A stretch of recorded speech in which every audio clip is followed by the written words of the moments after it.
병이 들기 전에 예방하는 의사가 으뜸이고 병이 든 이후에 치료하는 의사는 중간쯤 되고 병이 난 후에도 제대로 치료를 하지 못하는 의사가 가장 하급이다. 동의보감. 누구나 암, 중풍, 심장병, 치매, 당뇨병, 관절병, 디스크 같은 질환이 발병하면 많이 놀라고 마음이 많이 힘드실 거예요. 이미 병이 들면 치료하기가 어려운 병들이기 때문입니다. 그래서 질병을 치료하기에 앞서 병이 들지 않도록 예방하고 면역력을 키우는 것이 중요한데요. 그럼 어떻게 질병을 예방할 수 있을까요? 안녕하세요. 책꿈남이입니다. 오늘 읽어드릴 책은 병인입니다. 지은이는 이혁재, 출판사는 나비의 활주로입니다. 저자는 경희대학교 대학원 한의학과에서 병인을 연구하여 한의학 박사를 취득했습니다. 현재는 한의사로 병인 치료를 계속 연구하고 있다고 합니다. 저자는 이 책에서 병인, 즉 병의 원인은 우리가 가지고 있는 습관이나 환경에서 비롯된 것이므로 현재 자신의 습관을 잘 돌아보고 바로잡는다면 질병을 예방할 수 있다고 하는데요. 현재 병을 가지고 있는 분도 병인을 제대로 안다면 보다 빨리 효과적으로 치료할 수 있다고 합니다. 그럼 지금부터 책의 내용을 읽어드리겠습니다. 한약을 먹으면 간이 힘들까? 한약은 자연의학이고 생약이기 때문에 무조건 안전할까요? 비교적 안전하다고 할 수 있지만 절대로 무조건 안전하지는 않습니다. 한약이 부작용 없이 안전한 것이라면 굳이 한의사들이 한약 처방을 할 이유가 없겠지요. 한약을 병인과 증상 또는 체질에 맞지 않게 처방하면 여지없이 문제가 발생합니다. 우리가 흔히 알고 있는 산물탕과 같은 간단한 처방이라도 그것을 복용해야 할 조건이 아니라면 설사를 하거나 토하는 등의 부작용이 즉각 나타납니다. 한약을 먹으면 간이 나빠질까라는 질문에 대한 대답도 그와 같습니다. 한약을 체질과 증상에 맞춰서 복용한다면 평생을 먹어도 아무 문제가 없습니다. 하지만 잘못된 처방이라면 하루를 먹어도 우리 몸 전체에 문제가 발생합니다. 한 가지 예를 들어보겠습니다. 열이 많이 나서 해열제를 먹었는데도 열이 떨어지지 않는 환자가 있었습니다. 평소에는 해열제를 먹으면 식은땀이 나면서 열이 가라앉았는데 이번에는 그런 패턴에 따르지 않고 시간이 지나면 다시 열이 올라왔습니다. 이 경우 몸 어딘가에 염증이 있다고 의심할 수 있는데 정밀 검사를 해도 특별히 염증 반응이 나오는 것은 없었습니다. 이분이 해열제를 오래 먹다 보니 땀을 많이 흘렸고 그러다 보니 기운도 없고 몸이 축 늘어져서 한약을 먹어보기로 했습니다. 열이 많은 경우 차가운 성질의 한약제로 몸속의 열을 풀어주어 대변을 통해서 열이 빠져나가게 하는 치료를 합니다. 하지만 열병 환자라도 오랫동안 땀을 흘려서 기운이 없다면 오히려 기운을 끌어올려주는 한약을 처방해야 합니다. 그런데 그 환자의 앞뒤 상황을 고려하지 않고 무조건 열을 내리는 찬 성질의 한약을 처방한다면 어땠을까요? 아마도 기운은 더 빠지고 몸 상태는 더욱 나빠졌을 것입니다. 결국 자신의 체질이나 증상에 맞지 않는 한약을 복용하면 반드시 부작용이 발생하고 간이고 신장이고 그 어떤 장기라도 나빠질 개연성은 충분하다는 것입니다. 참 이상한 것은 양약을 먹다가 뭔가 잘못되면 그 처방이 잘못됐다고 이야기하지 양약 자체에 문제가 있다고 말하지는 않습니다. 그런데 한약을 복용했는데 안 좋은 반응이 나오면 그 한약 처방에 문제가 있을 거라는 생각을 하지 않고 한약 자체에 문제가 있다고 말하는 경우가 많습니다. 동의보감을 보면 평생을 먹어도 부족하다라는 표현이 있을 만큼 한약은 제대로 처방하면 평생을 먹어도 안전합니다. 그래서 한약을 복용하고자 할 때에는 반드시 전문 한의사에게 가서 처방을 받는 것이 가장 중요합니다. 또 한 가지, 한약 속에는 중금속이 있어서 몸에 문제가 발생할 수 있다고 말하는 사람들이 있습니다. 그런데 연구에 의하면 한약을 탕제로 달여서 복용하는 경우 한약 한 봉지 속에 들어있는 중금속 양은 우리가 매일 먹는 밥 한 공기 속의 중금속 양보다 훨씬 더 적다고 합니다. 우리가 안심하고 밥을 먹는 이유는 밥 속의 중금속 양이 평생을 먹어도 우리 몸에 문제가 되지 않은 만큼의 극소량이기 때문입니다. 그런데 탕약은 그보다 훨씬 더 적게 들어있으므로 실제로 없는 것과 마찬가지이기 때문에 걱정할 필요가 없습니다. 실제로 면역이 약한 어린이들의 성장이나 비만, 성조숙, 비염 등을 치료할 때 한약을 복용하는 기간이 평균 6개월이 넘는데 올바른 진단과 올바른 처방으로 한약을 복용하기 때문에 좋은 효과를 얻을 수가 있는 것입니다. 그러니 너무 걱정하지 말고 한약을 복용하시기 바랍니다. 현대 한의학의 최첨단 트렌드 병인. 사회가 복잡해지면서 개인의 생활 습관과 주변 환경이 건강과 질병에 영향을 미치는 일이 더 많아졌습니다. 화병, 우울증, 당뇨병, 고혈압, 중풍, 관절염, 노안으로 인한 시력 저하, 각종 암 등 우리가 알고 있는 대부분의 성인병들은 개인의 특정한 습관이나 환경에 그 원인이 있습니다. 특히 환경에 저항하는 능력이 약한 어린이들은 그 영향을 더 많이 받는데 어린이들의 시력 저하, 비염, 성장 부진, 비만, 성조숙증 등이 증가하는 이유도 그와 같다고 할 수 있습니다. 잘 되면 제 탓이요, 못 되면 조상 탓이라는 말이 있는데 여러분은 어떠신지요? 자신의 건강이나 질병과 관계된 것이라면 그렇게 생각하는 분들이 많은 것 같습니다. 얼마 전 어떤 분과 이야기를 하는데 부모님과 할아버지, 할머니 모두 당뇨를 앓고 있기 때문에 자신에게도 필연적으로 당뇨가 올 것이라고 확신하고 있었습니다. 어차피 당뇨가 올 몸이기 때문에 그 전에 먹고 싶은 것을 다 먹고 술도 개의치 않고 마신다고 했습니다. 그리고 언젠가 당뇨가 오면 그때부터 당뇨약도 열심히 먹고 음식도 조심하겠다는 것이었습니다. 어떻게 보면 그게 스트레스 덜 받고 편하게 사는 길일 수 있겠지만 그분의 마음속에는 내가 가지고 있는 질병은 내 탓이 아니고 유전적으로 물려받은 조상 탓이라는 생각이 기본적으로 깔려있는 듯 했습니다.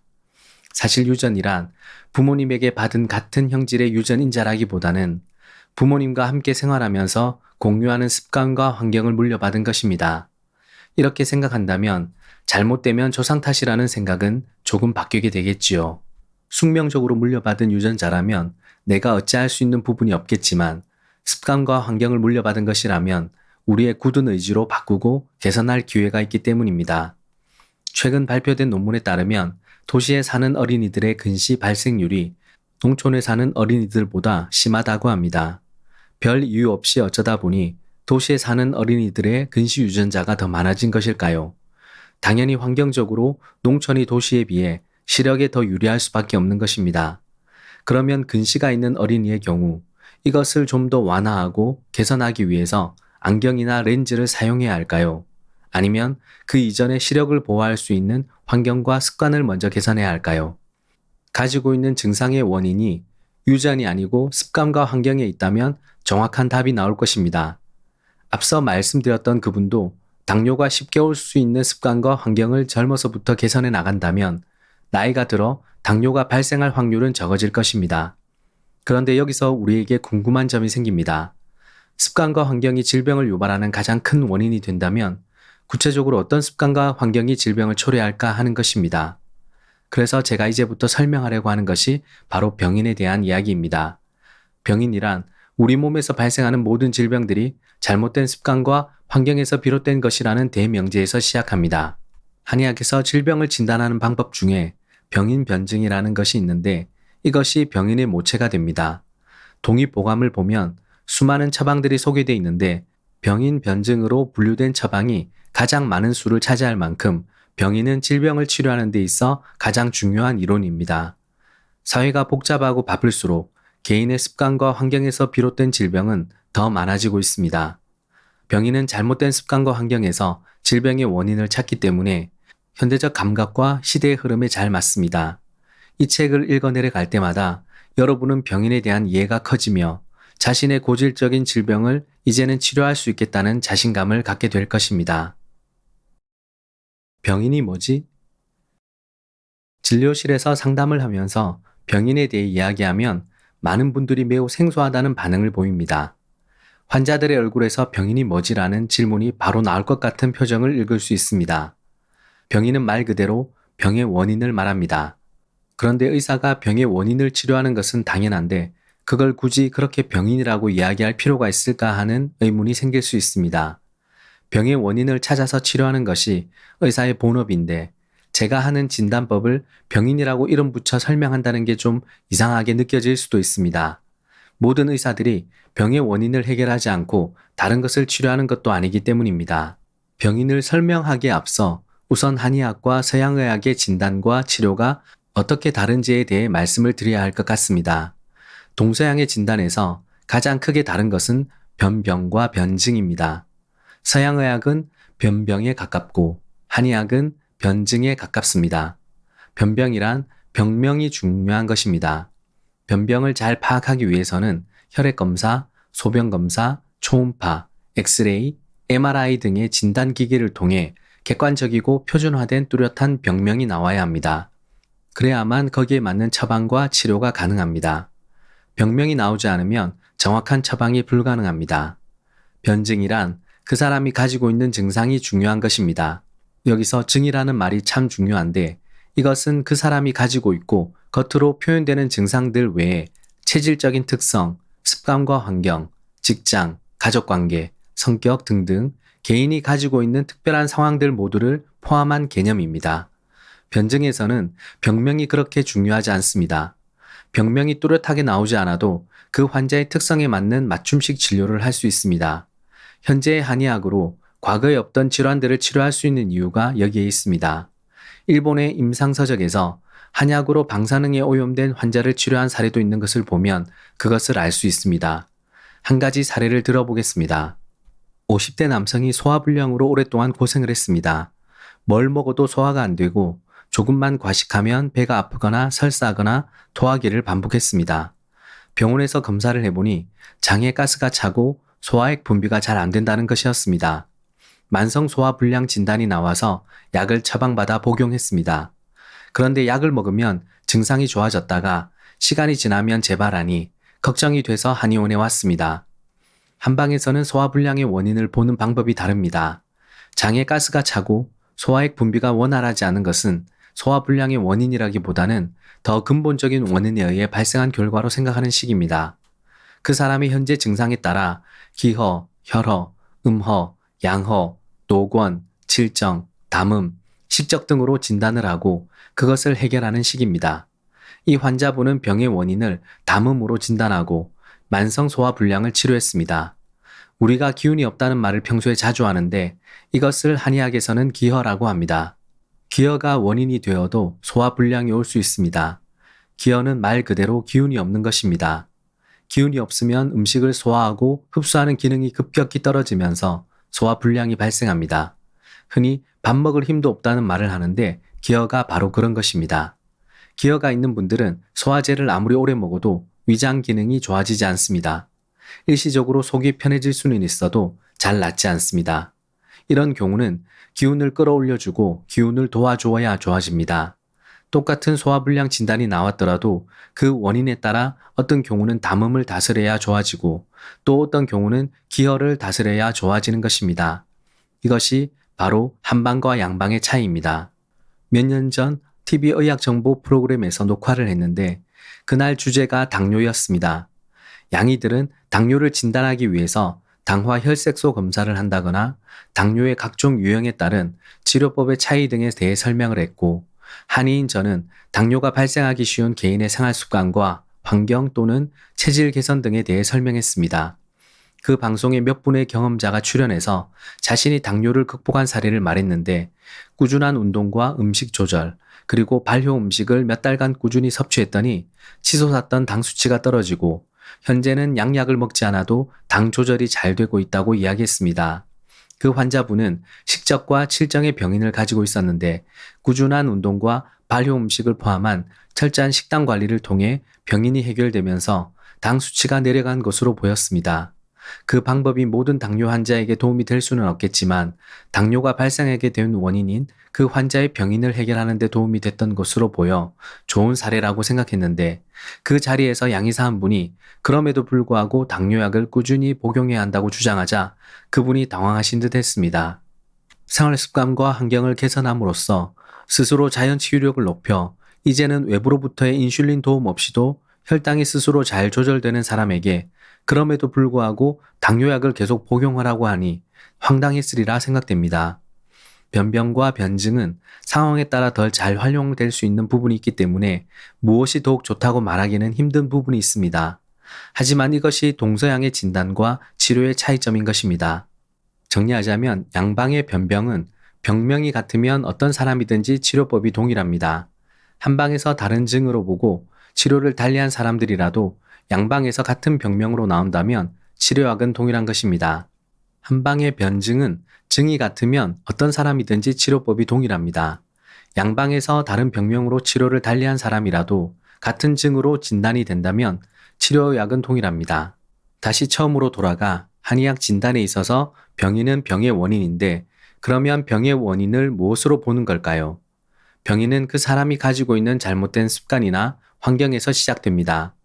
병인은 그 사람의 특정한 습관과 환경을 관찰하고 거기에서 나오는 특정한 증상들을 파악해서 진단과 치료를 하는 것입니다. 병인은 습관과 환경에서 비롯된 그 사람의 증을 중심으로 진단을 하는 변증이기 때문에 병명을 중심으로 치료하는 변병의 양방의학과 확연히 구분이 됩니다. 그리고 병인은 질병의 근본적인 원인을 사람이 타고날 때부터 가지고 있는 특정한 체질로 보는 체질의학과도 명확하게 구분이 됩니다. 병인에서는 특정한 체질보다 그 사람이 가지고 있는 습관과 환경이 질병에 더 크게 영향을 미친다고 보기 때문입니다. 또한 음양오행의 원리에 따른 오장육부의 변화를 보고 진단하는 한의학의 장부 변증과도 구분이 됩니다. 한의원에 갔을 때 원장님이 간이 허하다, 간에 열이 많다라고 말씀하시면 그분은 장부 변증으로 진료하시는 분입니다. 그리고 소음인이다, 소양인이다, 혹은 금체질이다, 목체질이다 이런 이야기를 들었다면 체질의학을 하시는 원장님에게 진료를 받으신 것입니다. 또 노곤이다, 칠정이다, 담음이다, 박로다, 식정이다 등의 이야기를 들었다면 저와 같이 병인으로 진료하는 한의사를 만났다고 생각하시면 됩니다. 그런데 신기한 것은 한의학의 진단 방식이 이렇게 다양하지만 한의학의 모든 진단 방식이 사람의 증을 중심으로 하기 때문에 무엇으로 치료해도 효과를 볼 수 있다는 것입니다. 가는 길은 달라도 결국 정상에서 함께 만나는 것입니다. 제 개인적인 생각으로 볼 때 한의학의 다양한 진단 방식 중에서 굳이 차이가 있다면 정상으로 조금 쉽게 빨리 올라가는 길이 병인입니다. 사람들 간의 관계가 더욱 복잡해지고 환경도 점점 나빠지고 음식도 넘쳐나고 일도 넘쳐나는 현대사회일수록 습관과 환경에서 비롯된 병인의 중요성이 점점 더 커지고 있습니다. 습관병, 환경병에 대한 관심이 커져 우리나라뿐 아니라 중국, 일본, 유럽, 미국 등 전 세계에서 많은 연구와 논문들이 급증하는 것을 보면 더 잘 알 수 있습니다. 병인을 알면 질병을 예방할 수 있습니다. 병인을 알면 건강하게 오래오래 살 수 있습니다. 병인을 알면 질병을 잘 치료할 수 있습니다.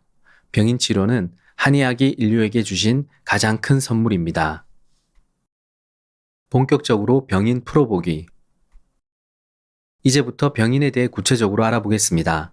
질병을 치료할 때 가장 중요한 것은 그런 병이 발생한 이유, 즉 그 사람의 평소 나쁜 습관과 환경을 거슬러 올라가 찾아낸 다음 그 습관을 바꾸고 환경을 개선하고 거기에 적합한 치료를 하는 것입니다. 질병의 원인이 되는 병인에는 크게 5가지가 있습니다. 5가지의 병인이 하나 혹은 몇 가지가 합해져서 질병으로 발전합니다. 병인은 잘못된 습관과 환경으로 인해 만들어진 것이므로 이것이 우리 건강을 해치지 않도록 경계해야 합니다. 질병은 갑자기 찾아오는 것 같지만 5가지의 병인이 매일 매순간 우리의 건강을 위협하고 있다는 사실을 알아야 할 것입니다. 5가지의 병인은 다음과 같습니다. 노곤, 체력에 비해서 일을 많이 했을 때 발생. 식적, 음식을 급하게 먹거나 많이 먹었을 때 발생. 칠정, 지속적인 스트레스를 받았을 때 발생. 박로, 나이에 비해서 정력을 많이 소모했을 때 발생. 담음, 몸 안에 노폐물이 정체해서 발생. 위의 4가지 원인으로 인하여 2차적으로 발생. 이러한 병인들은 개인의 나쁜 생활 습관과 환경에 의해 만들어지고 이렇게 병인이 만들어지면 여러 가지 증상들이 파생되어 나옵니다. 즉 병인을 유발하는 생활 습관과 환경에 노출되면 병인이 만들어지고 각종 증상들이 나타나며 질병이 발생합니다. 대부분의 환자들은 증상이 나타나거나 질병이 발생한 단계에서 병원을 찾는데 어떤 증상과 질병이라도 병인을 명확히 알면 치료가 쉬워집니다. 같은 증상, 같은 병명이라도 병을 유발한 원인이 병인에 따라 치료가 달라집니다. 이것은 질병의 이름보다는 개인의 특성을 중시하는 한의학 이론의 특징이고 한의학의 특성인 변증에 의해서 필요하는 변증 시치인 것입니다. 현대의학에서 우울증, 피부질환, 당뇨, 고혈압 등의 질병과 요즘 급속하게 늘고 있는 암 발병의 원인에 대해 생활 습관과 환경에 주목하는 이유도 이 때문입니다. 우울증 환자를 치료하는 경우 서양의학에서는 항우울제 처방이 주가됩니다.